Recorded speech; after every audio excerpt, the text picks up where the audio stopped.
श्री राम, जय गौ माता, जय जानकी माता।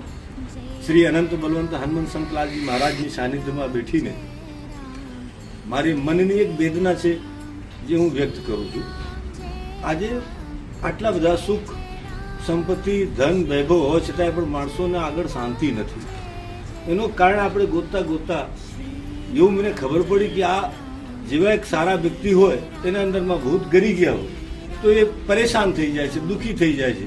એવી રીતે આપણે ગજવામાં પહેલી વાત જે લક્ષ્મી કહેવાય છે, લક્ષ્મીની જગ્યા ઉપર ગાંધીના ફોટા, એટલે ગાંધી કયા ગાંધી એટલે હું આગળની ટાઇટલ છોડીને અને પાછળની ટાઇટલ છોડી વચ્ચે ગાંધી કહીએ કે ગાંધી।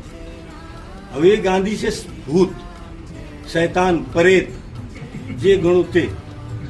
હવે પ્રેત કઈ રીતે થયા? કેમ કે કોઈ વ્યક્તિના આકસ્મિક મોત થઈ જાય, એક્સિડન્ટ થઈ જાય, દુર્ઘટના થઈ જાય, રેલની પાટા પર મરી જાય, કૂવામાં પડી જાય, તાલામાં ડૂબી જાય, યા તો કોઈ કંટારીને કોકના મારી નાખ્યા હોય, એનાથી કંટારી ગયા હોય પછી મારી નાખ્યા હોય। હવે એ વ્યક્તિ બને શું? ભૂત, પ્રેત। હવે પ્રેતના ફોટા તમે તમારા ઘરમાં રાખો તો તમારા ઘરમાં ભગવાન આવે કોઈ દિવસ? પ્રેત જ આવે, નાના આવે, મોટા આવે, જેવા પ્રેતના સમાજ હોય એવા તમારા ઘરમાં આવે। એવી રીતે આ પહેલા તો તમારે જ્યાં સુધી ફોટામાંથી ગાંધીનું નોટમાંથી ફોટા ના નીકળે ત્યાં સુધી તો આપણે બધા દુઃખી રહેવાના છે। સાધુ હોય, સંત હોય કે જે હોય તે, મંદિરમાં પણ પૈસા છે તો એ દુઃખી જ છે, ભગવાને પણ। તમને લાગે કે ના લાગે બે નંબર વાત, મને દેખાય છે કે બધા દુઃખી છે। એ કારણ છે કે નોટમાં ગાંધીનું ફોટા।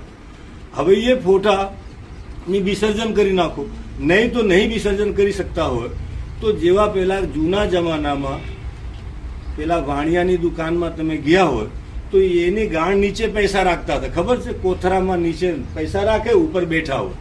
એવી રીતે તમે પાછળની પર્સમાં પૈસા રાખી શકાય। હાર્ટથી બચવું હોય, દિલની દોડા ના, એક્સિડન્ટ ના કરવું હોય તો ઉપરની ગજવામાં પૈસા રખાય નહીં। બીજી મારે ઘણા બધા બોલવાની ઈચ્છા છે પણ ટાઈમનો અભાવ મને આપ્યો છે કે ટાઈમ થોડું ઓછું છે। એટલું નક્કી રાખો કે ગાંધી એક શૈતાન છે, એક પ્રેત છે, એક ભૂત છે।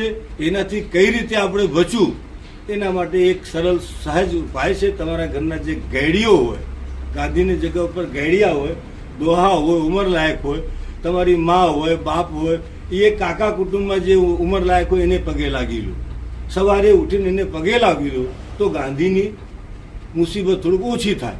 યા તો હનુમાનજીની સાનિધ્યમાં જઈને રામ રામના સ્મરણ કરો તો તમારું કલ્યાણ થાય। બાકી તો ગાંધી જ્યાં સુધી આ સમાજમાં, જીવનમાં નામથી કામથી રહેશે ત્યાં સુધી આપણે